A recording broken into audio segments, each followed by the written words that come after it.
दोस्तों आज के इस वीडियो में हम कवर करेंगे दी हाइट ऑफ द रेडिक्यूलस। ये आपके एसएससी बोर्ड के क्लास 10 के सिलेबस में है, तो हम इसे स्टार्ट करेंगे। उससे पहले मैं आपको बता दूं कि मैं आपके बोर्ड के इंग्लिश सिलेबस को पूरा कंप्लीट कर रहा हूं और अब तक तो मैंने बहुत सारे चैप्टर्स के ऊपर ऑलरेडी वीडियोज़ बना दिए हैं। यदि आपने उन सभी चैप्टर के वीडियोज़ को अब तक नहीं देखा तो ऊपर एक आई बटन होगा, आप सिंपली उसमें क्लिक करें, आपको सभी चैप्टर के वीडियोज़ मिल जाएंगे। और हाँ दोस्तों, सबसे इम्पॉर्टेंट चीज़ कि आप हमारे चैनल को सब्सक्राइब कर दें। बहुत सारे स्टूडेंट्स ऐसे हैं जो सिर्फ वीडियोस को देखते हैं लेकिन सब्सक्राइब नहीं करते। इसमें आपका लॉस है, क्योंकि अगर आप सब्सक्राइब नहीं करोगे तो आगे मैं जब आपके सिलेबस से रिलेटेड वीडियोस बनाऊंगा ना, वो आपके पास नहीं आएगा। तो अगर आपको यदि आगे आपके सिलेबस से रिलेटेड सभी वीडियोस चाहिए तो हमारे चैनल को सब्सक्राइब कर ले। तो दोस्तों चलिए अब पोएम को स्टार्ट करते हैं, दी हाइट ऑफ द रिडिक्यूलस। सबसे पहले मैं आपको टाइटल का मतलब बता दूं। रिडिक्यूलस मतलब होता है वेरी फनी, यानी कि दोस्तों यहाँ पर हम बात करेंगे फनी से भी ऊपर, एक्सीडिंग फनी, यानी कि जो हंसी मजाक का लिमिट ना हो। तो यहाँ पर जो राइटर है वो लिखते हैं, I wrote some lines once on a time in wondrous merry mood. तो दोस्तों यहाँ पर कहा गया है कि राइटर जो है ना वो एक समय कुछ लिख रहे थे और उस वक्त, यानी कि जब वो कुछ लिख रहे थे ना, उस वक्त उनका जो मूड है ना वो बहुत ही अच्छा था। And thought as usual men would say they were exceeding good.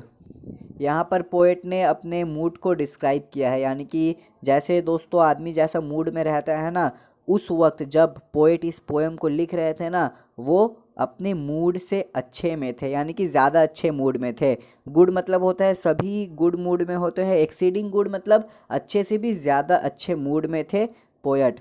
They were so queer so very queer I laughed as I would die. तो यहाँ पर पोएट कहते हैं कि वो सभी लाइंस जो उन्होंने लिखी थी ना, वो सभी बहुत ही स्ट्रेंज थी।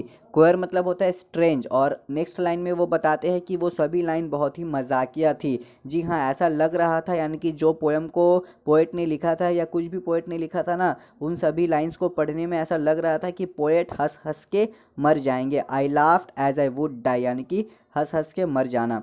albeit in the general way a sober man am I। Sober मतलब होता है सीरियस। तो यहाँ पर कहा गया है कि पोएट तो ऐसा लग रहा था कि हंस हंस के मर जाएंगे, लेकिन इस लाइन में अब पोएट बताते हैं कि एक्चुअली में वो जो है ना वो एक सीरियस मैन है। यानी कि उस वक्त तो पोएट हंस रहे थे जब उन्होंने पोएम लिखा था, लेकिन एक्चुअली में वो जो है वो एक सीरियस मैन है, वो ज़्यादा हंसी मजाक नहीं करते। I called my servant and he came. तो अब पोएट अपने सर्वेंट को बुलाते हैं और वो जो सर्वेंट है ना वो आता है।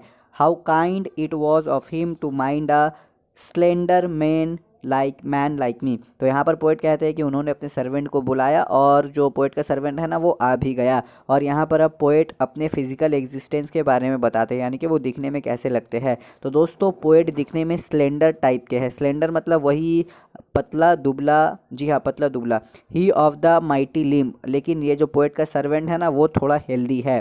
These two the printer I exclaimed and in my humorous way. तो अब पोएट अपने सर्वेंट को कहते हैं कि तुम ये सभी को लेकर जाओ, यानी कि जो जो चीज़ें पोएट ने लिखा था ना पेपर में, कहते हैं अपने सर्वेंट को कि ये लेकर जाओ और इसे प्रिंट करवा कर लाओ। I added as a trifling jest there will be devil to pay. तो यहाँ पर अब पोएट कुछ ऐड करते हैं अपने बात में। यहाँ पर दोस्तों ये जो ट्रिफ्टलिंग है ना, इसका मतलब होता है कि मजाकिया मूड में, यानी कि मजाक करना, स्मॉल सिंपल जोक। तो जो जिसका इंपॉर्टेंस ना हो, यानी कि ऐसा जोक जिसका इंपॉर्टेंस ना हो, उसे कहते हैं ट्रिफ्टलिंग। तो यहाँ पर पोएट कह रहे हैं अपने सर्वेंट को कि they will be the devil to pay, यानी कि ये जो दोस्तों कोई भी पोएम लिखता है ना तो उसे कोई खरीदता है तभी वो छपता है, या कोई खुद से भी पब्लिश करता है। तो यहाँ पर कहते हैं पोएट की कोई ना कोई मिल जाएगा इसे पे करने के लिए, यानी कि जो पोएट ने लिखा है वो कभी ना कभी कहीं ना कहीं से पब्लिश्ड हो जाएगी और कोई ना कोई इसे पे करेगा, यानी कि इसके लिए पैसे देगा कोई ना कोई।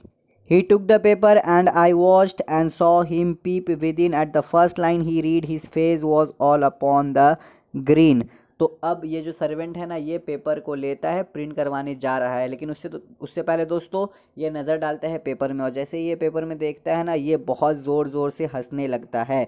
He read the next, the green grew broad. और अभी तो थोड़ा सा पढ़ा था सर्वेंट ने, अब वो दूसरे लाइन को पढ़ता है और वो पढ़ने के बाद वो और भी ज़्यादा हंसने लगता है। And shot from year two year. और जैसे दोस्तों पूरे फेस को आदमी लोग फाड़ कर नहीं हंसते हैं, जैसे कि एकदम हा हा हा हा ऐसे करके, तो वैसे ही ये भी हंसने लगा था।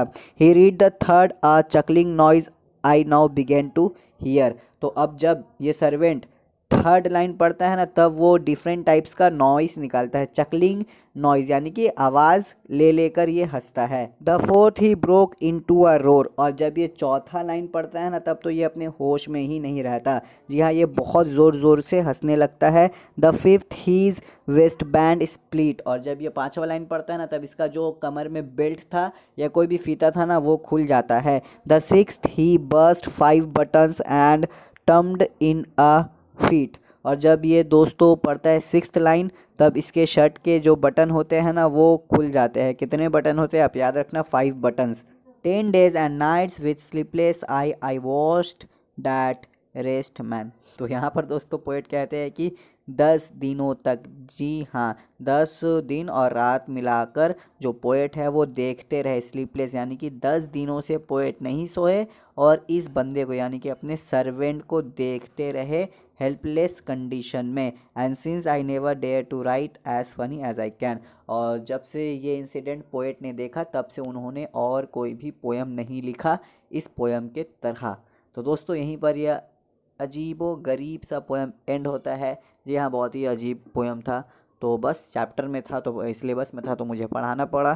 तो दोस्तों मिलूँगा बहुत ही जल्द आपसे अगले चैप्टर के वीडियो के साथ। तब तक टाटा, गुड बाय, टेक केयर। और हाँ यार, चैनल को ज़रूर सब्सक्राइब करो।